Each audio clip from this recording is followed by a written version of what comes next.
Hello, I'm Orkhan Amashov. The long-standing conflict in the Middle East between two arch rivals, Israel and Iran, is no longer simmering. It has entered a deadly and direct phase, intensifying over recent days and weeks. Since the 13th of June, we have witnessed a rapid escalation, and now the United States is officially involved. President Donald Trump has confirmed that 3 of Iran's major nuclear sites, including its most critical facility at Fordow, have been struck with bunker-busting munitions. This moment, grave in its implications, no doubt, compels us to seek the guidance of statesmen, those whose wisdom is shaped by experience and tested in the crucible of conflict. The special guest of AnewZ Exclusive today is Ehud Barak, former Prime Minister of Israel, former Chief of General Staff, a man who has stood at the center of Israel's security and strategic decision-making for decades. Prime Minister, what a great privilege and what a great moment to converse with you. Thank you for having me. Thank you very much indeed. Prime Minister, what we are witnessing now is, by all accounts, unprecedented. The United States has entered the conflict directly, and Iran's nuclear sites have been struck. Very surprised by the speed and intensity with which events have unfolded since the 13th of June. I think that the results of the Israeli attack in the first 7 days before Trump intervened are impressive. It's a great example of far-sighted planning, very professional, accurate preparation, and resolute, determined execution. Everything that was missing from our side on the October 7 of 2023. So the results are impressive, important. It strengthened the Israeli deterrence. It created a much stronger self-confidence in Israeli public, in its own defense forces and government. And it's probably even improved the positioning of Israel in the region and in the world. And it was quite interesting that Trump considered it formally from day one. Reason is that Israel, its cabinet says that they have seen an intelligence material which proved beyond doubt that the Iranians are running intensively towards weaponization of their nuclear program, mainly trying to create warheads or probably a crude device to be exploded somewhere in the desert to show their capabilities in nuclear weapons. Under this compelling imperative, because it means that that's the last moment they can try to intervene, Israel initiated it. For America, it's a problem because American presidents, all along the last 25 years, each and every one of them were telling the American people and the world, we will never allow Iran to turn nuclear. Now, it's a well-known fact that Israel itself cannot block the Iranian nuclear. We can damage it, you can delay it somewhat, but we cannot destroy it. We need America. My personal judgment from what I know is that even America cannot delay them by significant time, no more than few months. But it became symbolically important that Iran will not turn nuclear, when Trump himself, from his voice, said infinite times that Iran will not let becoming a nuclear power. And the same was said by any American president in the past. So it was, in a way, expected.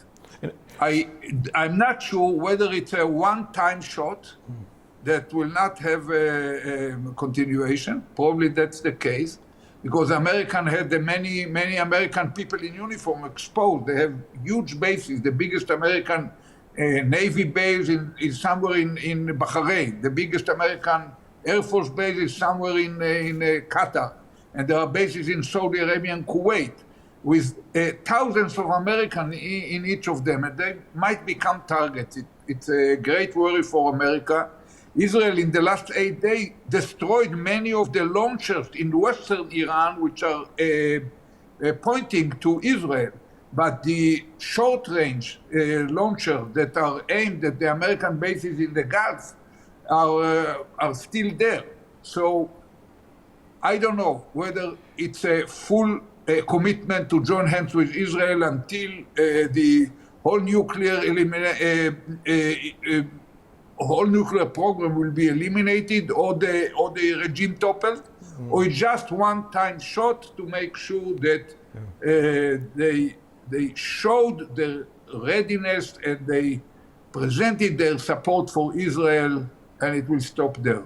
Prime Minister, just with your permission, just to understand what happened better, there was an element of surprise that many people are talking about, because President Trump earlier mentioned that he needed some time, perhaps 2 weeks, in order to look at different possibilities. Do you think there was something that triggered this particular direct intervention, or it was in fact actually pre-planned? There was no element of surprise at all. What is your evaluation of this moment? My feeling is, to an extent, it's a way of talking in Trump's kind of convention. They usually say something within 2 weeks. Will say you can go into the archive of just the last half a year and find probably dozens of opportunities where he said within 2 weeks we will see something different on tariffs, on this or that aspect of policy. But part of it is he was careful, cautious to say not in 2 weeks, but within 2 weeks. And that was deliberate, because he considered doing it under surprise and doing it in a way that when the B-2s, the heavy kind of bomber which executed it, when they take off from the United States, they didn't took off to the closest way, going eastern toward the Middle East. They went to the Pacific in order to leave the impression that they're going to Guam or someone else, or Diego Garcia, not to Iran. And they can fly long enough to do the job.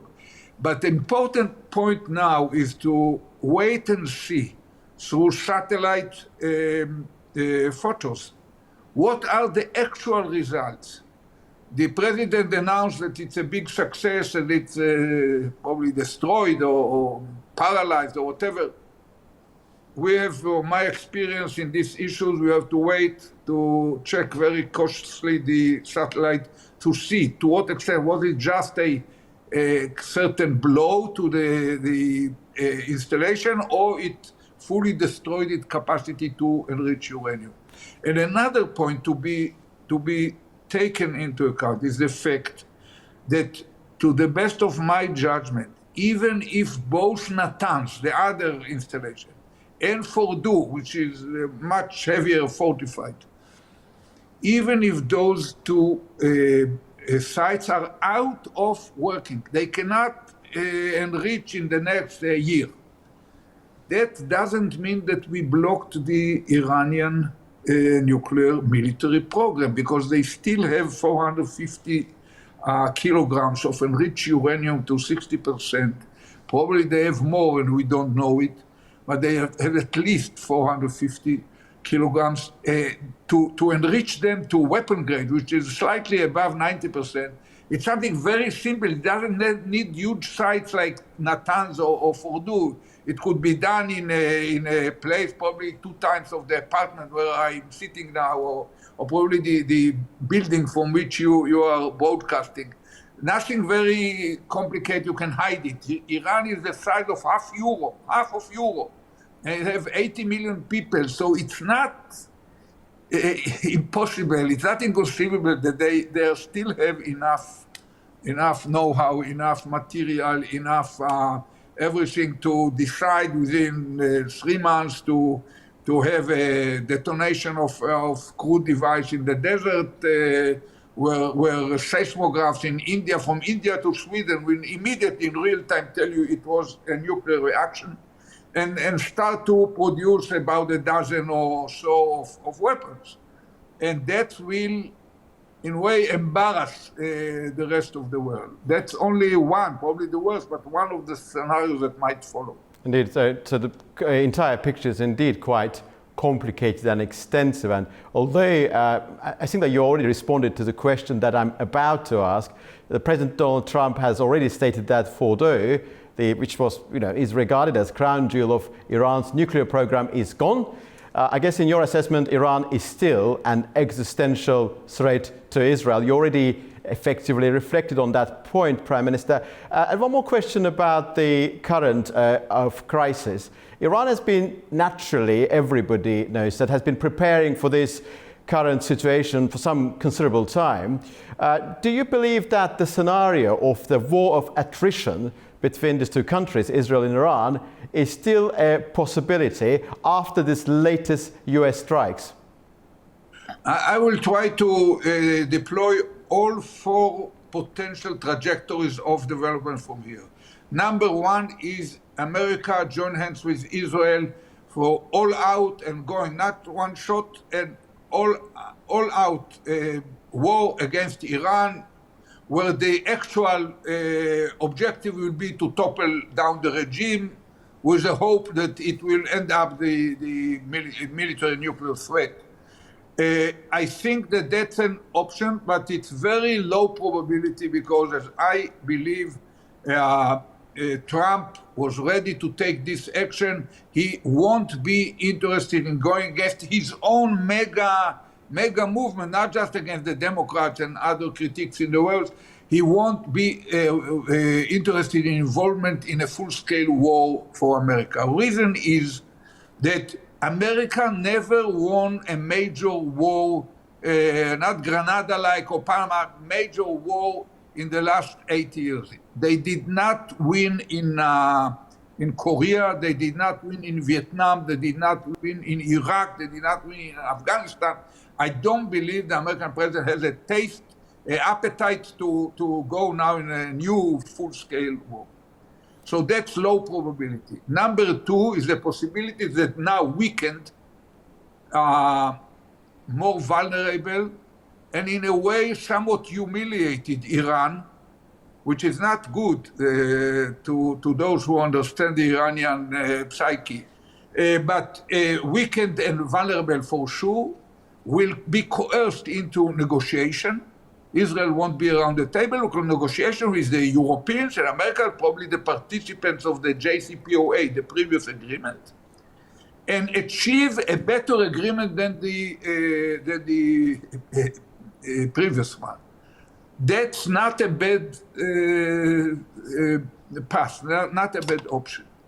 But if the all-out American participation in a war against the regime and negotiation will not fly, or negotiation will start and fail within a close time frame, then the possibility is a war of attrition between Israel and Iran.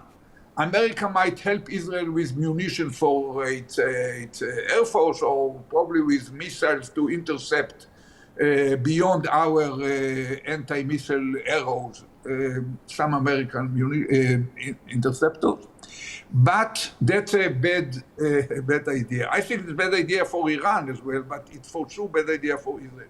Reason is that there is hovering risk that Israeli and American interceptors will dilute it faster than the Iranian arsenal of missiles. The launchers had been hit very, very heavily. And they probably have no more than 2,000 missiles who can reach Israel. But that's not a stable situation. They probably have still some residual production capacity. And in any case, we remember that they were main providers of missiles, short-range missiles to Russia in the last 2 years.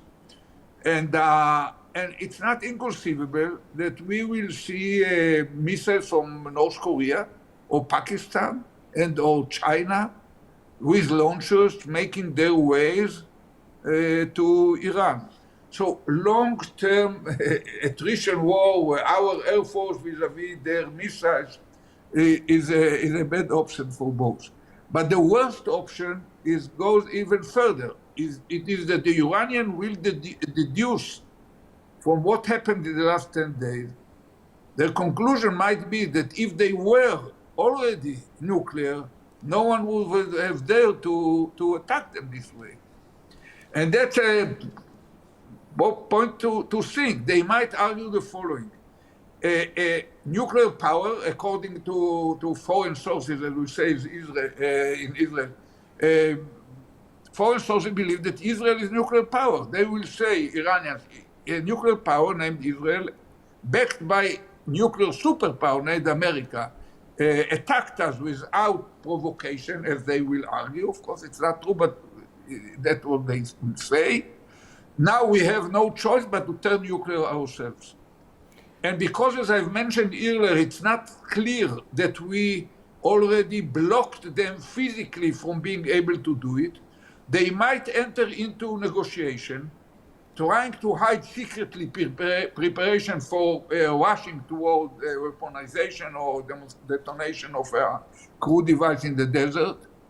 And at the right moment, block or causing the failure of the negotiation, which might be 2 months old or 3 months old, and turn into nuclear possibility. We have to watch this possibility very careful to be ready to understand what happens. We have quite good intelligence about Iran. And that summarizes that all four trajectories are possible. Yeah. The jury is still out, even about the effectiveness of last night's attack. And we will wait and see. Usually, wars that you initiate are starting with the major successes, extremely important and impressive, but it doesn't tell you how the war will end. We have to be strong, patient, tenacious, resilient in order to stand firm until we hopefully win. Yeah. Thank you, Prime Minister. You effectively replied to all the possible questions that one could have asked about the current ongoing crisis between Iran and Israel, and also about the direct US involvement. With your permission, over the past 10-15 days, of course, analysts have not been discussing, due to what's happening regarding Iran and Israel, the Palestinian issue. If I may, with your permission, how do you evaluate the quality of the judgment of the incumbent Israeli government when it comes to its policies regarding Gaza? Look, the events of October 7, 23, it was the worst day in the history of the country and the worst day for the Jewish people since World War II. So it created immediately a compelling imperative for Israel to make sure that Hamas will never politically reign over the Gaza Strip and can never threaten Israel from there. And the war started. But it started without a clear definition of what is the objective, what we want to reach in the day after. Netanyahu rejected this discussion for quite obvious reasons, at least for Israelis or people who knows the details of our conflict. But basically, war developed into a major achievement vis-a-vis the Hezbollah in Lebanon, which participated, and even against Iran toward the end. And in the middle, indirectly, dramatic events in Syria happened. The Assad dynasty lost power and replaced by the rebels. And based on these achievements, I thought that we can, from position of strength, try to solve what happens with Hamas, where the war was dragging without a kind of observable result.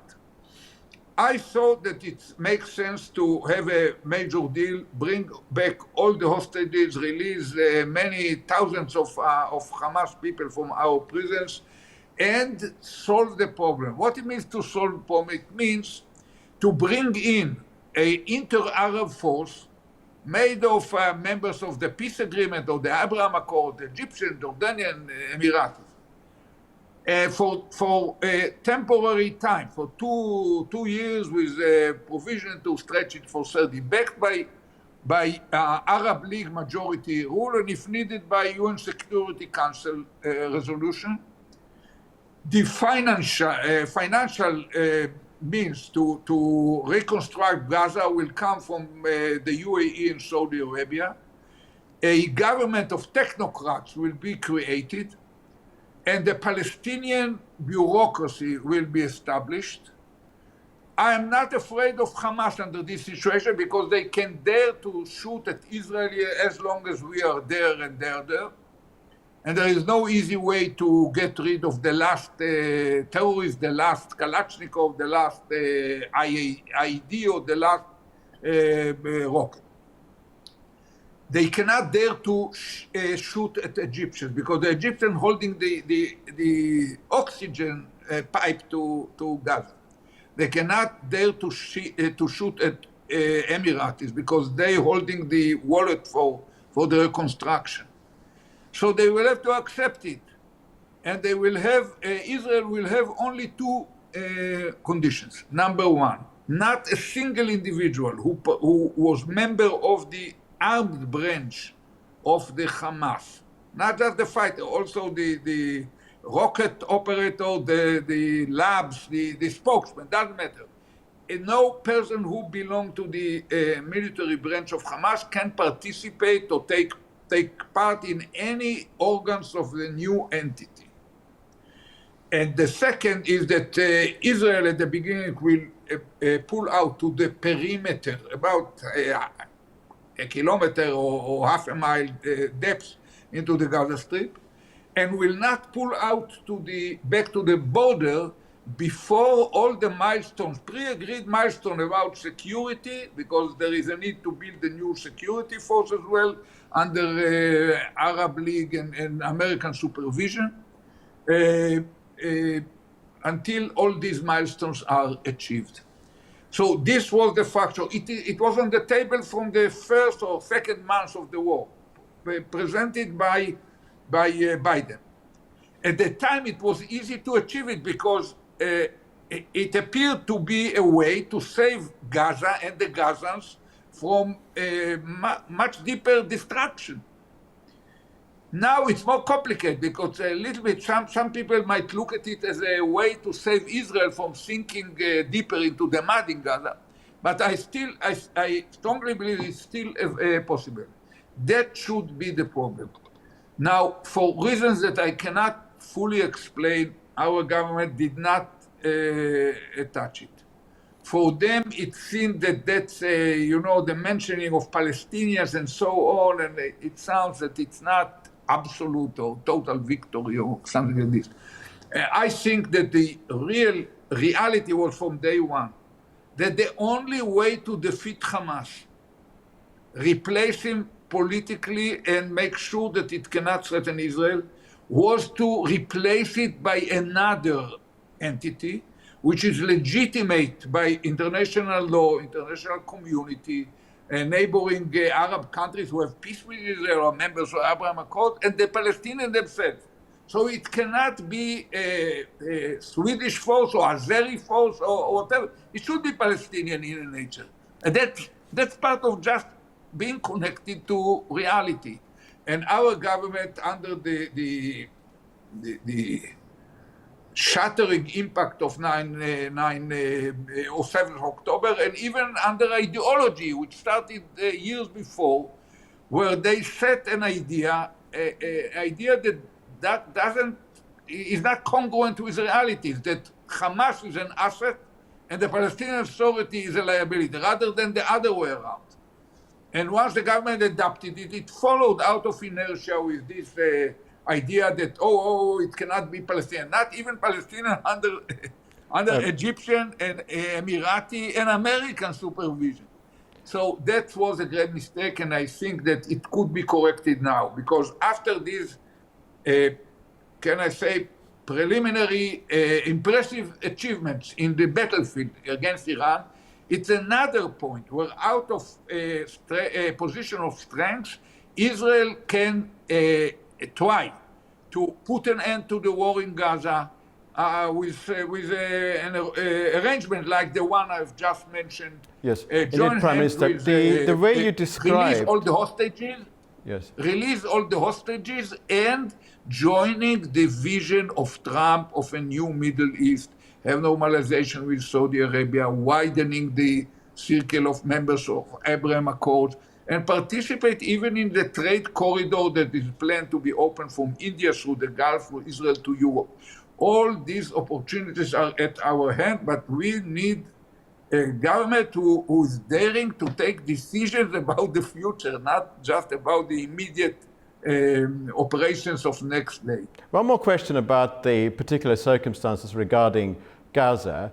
If your proposal, what you mentioned earlier, technocratic Palestinian government, alternative entity is established with those conditions being fulfilled, could that be deemed as a precursor to the fulfillment of the two-state solution in the long run? Yeah, it could be, and probably it should be, but the reality now, to those who are closer to the Israeli psyche, the whole society, because of the severity and the barbarian nature of the attack on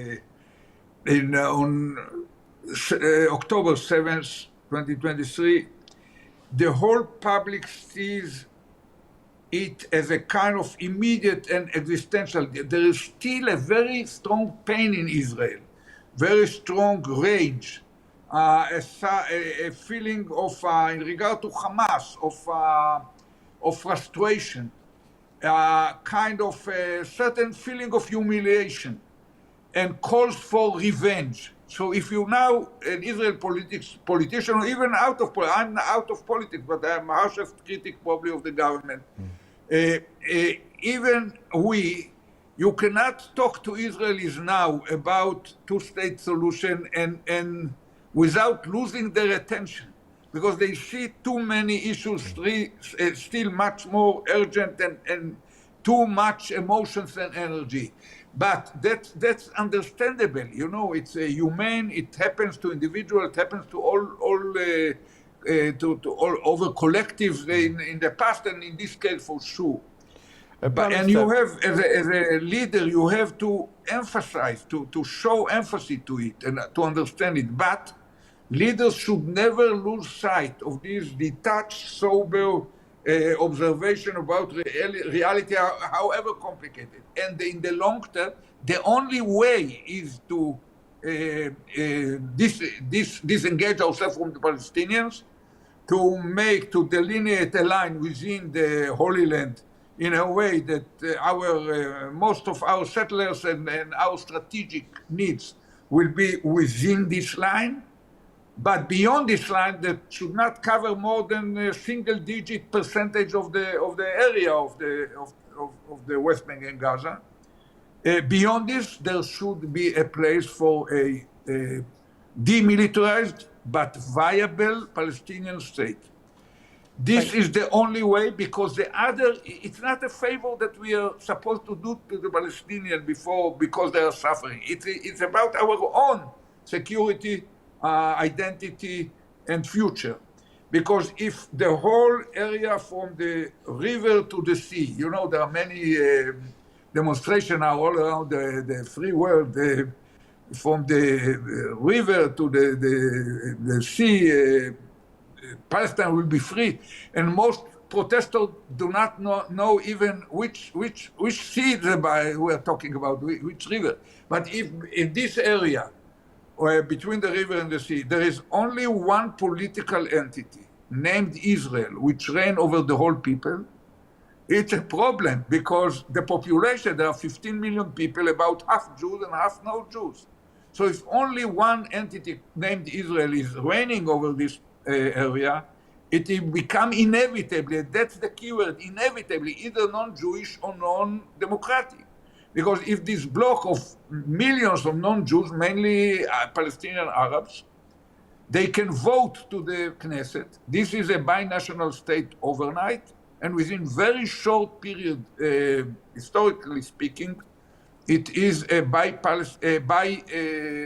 state with Muslim majority. That's not the Zionist vision.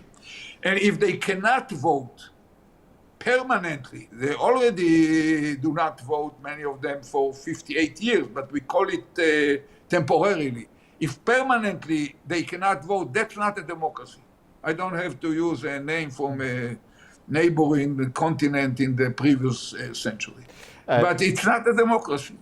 And that's why I say it's our compelling imperative to look for this solution. But because it's so compelling, I do not press it into the throats of Israeli right now. But of course, I think they cannot listen to it. Everybody understands that the current realities of Israel and the way the thinking of the political classes are currently being informed by what happened on the 7th of October, by the circumstances emanating from that particular tragedy. I perfectly understand your argument and the underlying factor lying at the heart of it. Allow me to put one more question about the Turkish-Israeli relations. A number of observers are now warning of the risk of confrontation between Turkey and Israel. I'm putting this question to you not as a politician, not as a former politician, but as a statesman. To what extent do you think it is absolutely vital for the government of Israel to make sure that the point of confliction with Turkey does never happen? To what extent it is central, do you think, or rather should be central to the Israeli state thinking?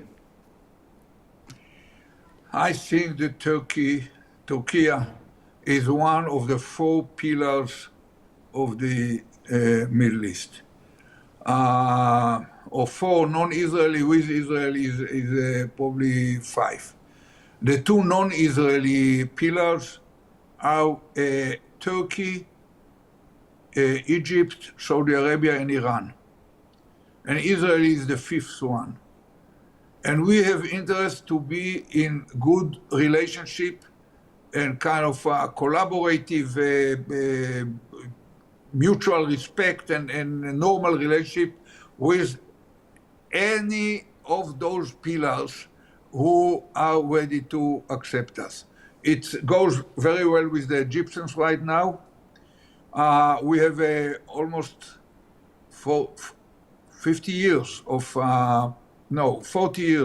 peace agreement, more than 45 years of peace agreement, which stood very tough tests. Even when the Jamaah Islamiyah, the Muslim Brotherhood, was in power in Egypt, Morsi, they didn't dare to cancel this agreement. And I don't mislead myself that all the Egyptians as a human beings are happy with it, but the regime keeps this agreement stable, even when some 45 years ago, Israeli tanks rolled into a neighboring Arab capital, namely Beirut. The whole structure kept being stable. That's important.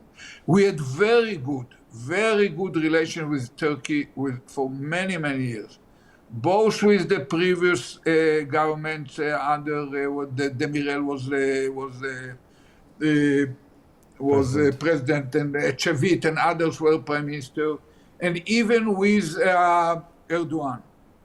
We had very good relations with Erdogan. And even now the prime minister was heading the intelligence services. We were very good relation with Orkhan Fidan, the current foreign minister, I believe you have in mind. Yeah, foreign minister, yeah. And so basically we had very close relationship. We discussed very intimate issue, myself as a prime minister, later on as a foreign minister, citizen. We had very good relationship. It went so with this event of the Marmara, and afterwards some clash between Erdogan and our president Shimon Peres in Davos. And out of interest, because of our behavior and their interest, they conclude. I don't believe that there is any reason for Israel to shape or to help Erdogan to become, or Turkey as a whole, become a rival. That should not be a rival.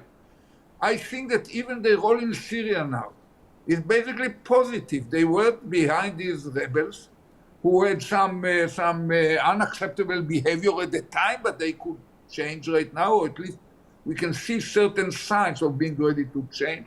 And they backed them, and the right opportunity, they took power from a dynasty that was the source of many problems in the Middle East, namely Assad Senior and later on Assad Junior. So I think that Turkey is so important to the Middle East, and it's a member of NATO as well, that we should try actively to find a way to eliminate obstacles from normalizing relations with Turkey, even when we will have disputes. And we will have disputes. We had disputes in the past. We knew how to overcome them and see the common interests overshadowing the differences or disputes. I'm familiar with this notion of the four pillars of the Middle East from the Israeli perspective. Turkey, Iran, Egypt. I wasn't aware of Saudi Arabia because what I was told back then by some Israeli scholars that because of the statehood tradition, because of the continuity, because of that sense of historic entrenchment from the Israeli perspective, there are three other pillars, including Iran, Turkey and Egypt. Now I just learned from you that Saudi Arabia is also viewed as pillar. Let's move to another country which is also operating within the wider Middle East, not exactly in the Middle East as such, in a way Israel and perhaps Turkey is, Azerbaijan. Azerbaijan and Israel, they have cultivated very vital strategic partnership. What is the place of Azerbaijan in wider Israeli thinking? Look, Azerbaijan probably cannot be compared to Iran or Turkey or Egypt or other reasons with Saudi Arabia. But, you know, I was privileged to know the founding father, Gaidar Aliyev, when he was still in power immediately after the collapse of the Soviet Union. And later on, for many years, he was a young son and near his father. But later on, President Ilham Aliyev and Israel and Azerbaijan had very good relationship. We respect Azerbaijan as a source of tolerant Islam with people with a sober judgment of realities among them. Never try to push to the extreme, but try to make people, nations, leaders understand each other rather than encourage them to quarrel with each other. And in strategic place, strategic corner of the world, strategic history. And we found ourselves working with Azerbaijan on many things. And I don't know if not everyone could be kind of detailed here, but Azerbaijan helped us a lot in many aspects, sometimes in energy, sometimes in other issues, sometimes in being able, having to access to other issues of our interest. And we try to reciprocate in a way. We were, I think, an important provider of certain weapons and weapon system and means that helped Azerbaijan. But whenever people come to thank me for our support, I say it's the fighting spirit of the Azeri people and the clarity and the focus of the strategy by their leaders, which led to the result. It's not Israel didn't do it; you have done it. And I think that even the way that Nagorno-Karabakh was solved after so many years, in a way, is a just and reasonable solution. I was glad to hear recently that even some of the Armenians there, several thousands of them, or a few thousands, who wanted to stay in Nagorno-Karabakh, for historical reasons, can apply and get Azeri citizenship. That's, once again, a clever approach. I hope that Nagorno-Karabakh is settled forever, because sometimes this conflict has the tendency to re-erupt. And I think that even Russians now heavily busy in Ukraine, probably putting their eyes on Moldova or one of the Baltics. They do not have attention now to re-intervene in what happened between Armenia and Azerbaijan. I look very positively. You have under certain pressure in issues like the Western standards of human rights, and so I always recommend to our people, be patient. Always remember how long it took Western society to become these modern liberal democracies, which are now under threat from within. But basically it took the Free West 400 years. So, okay, wait, not 440 years.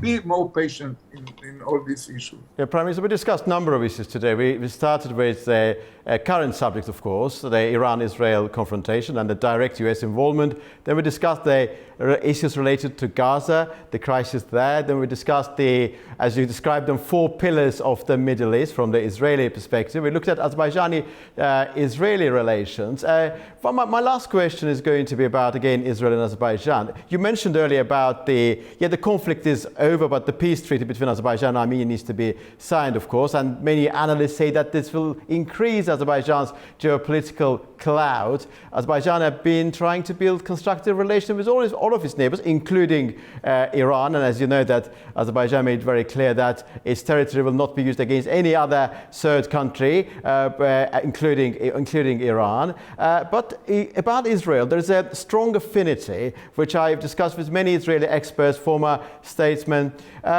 Since President Donald Trump's re-election, many analysts have been talking about 2 distinct possibilities. They could be viewed as part of one sort of picture. One is that this US, Israel, Azerbaijan triangle, and also potentiality involving Azerbaijan joining Abraham Accords. What do you make of that 2 distinct possibilities? You know, I think that Azerbaijan is in a way much closer to us than the other members of the Abraham Accords. So in a way, when you have a genuine, natural, traditional, very good relation, you do not necessarily need the formal kind of contracts about it or statements. So I will leave it to your leadership and our leaders to decide whether it makes sense. I can see something else with Azerbaijan. I remember also decades ago, the founding father, Gaidar Aliyev, telling me, and decades later, I heard it from President Ilham Aliyev as well, that there are more Azeris in Iran than in Azerbaijan. In Azerbaijan, you have now probably 9 million or 8.5 million. In Iran, there are probably 30 million. And someone told me that even Khamenei is half Azeri. Azerbaijan could be, at the time when this war settled down, people tend to look at the Ayatollahs as something that's going to be there forever. I'm old enough to remember a time just 50 plus years ago, 54 years ago, I was, as a young officer, I spent 2 weeks in Iran as a part of certain preparation for some operation in the Sinai. But I spent 2 weeks in Iran. I remember they were our best friends on earth, best friends, like Turkey and Ethiopia at the time. The best friends in the region were the Iranians. We have nothing against the Iranian people. Iran is a great people from dawn of history, a great civilization in a way. All people, different people, but great civilization, strong Iran identity. We have a problem only with the Ayatollahs, and especially with the repeated statement that Israel is something unnatural to the region, and within 25 years it has to disappear from map and history. They do not even detail how exactly it's going to evaporate. But so in the longer term, we should not exclude the possibility that the moment these Ayatollahs are not in power, and they won't be there forever, nothing works forever. So the moment they fall down, I think that Azerbaijan might become a bridge to help both sides to come closer together. Under normal, open society in Iran, they could become once again a major friend, not just of Israel, but the rest of the free, advanced world. Thank you, Prime Minister. Thank you very much indeed for this opportunity and for this very enlightening conversation. Most grateful. Thank you for having me. Thank you very much indeed. That was Ehud Barak, former Prime Minister of Israel. We spoke about the current escalation, but also about the broader geopolitical developments now reshaping the Middle East. Indeed, what is unfolding today is without precedent. The hope remains that whatever the fallout, it may yet be contained, and that diplomacy, however delayed, might still find its glorious moment. See you very soon indeed.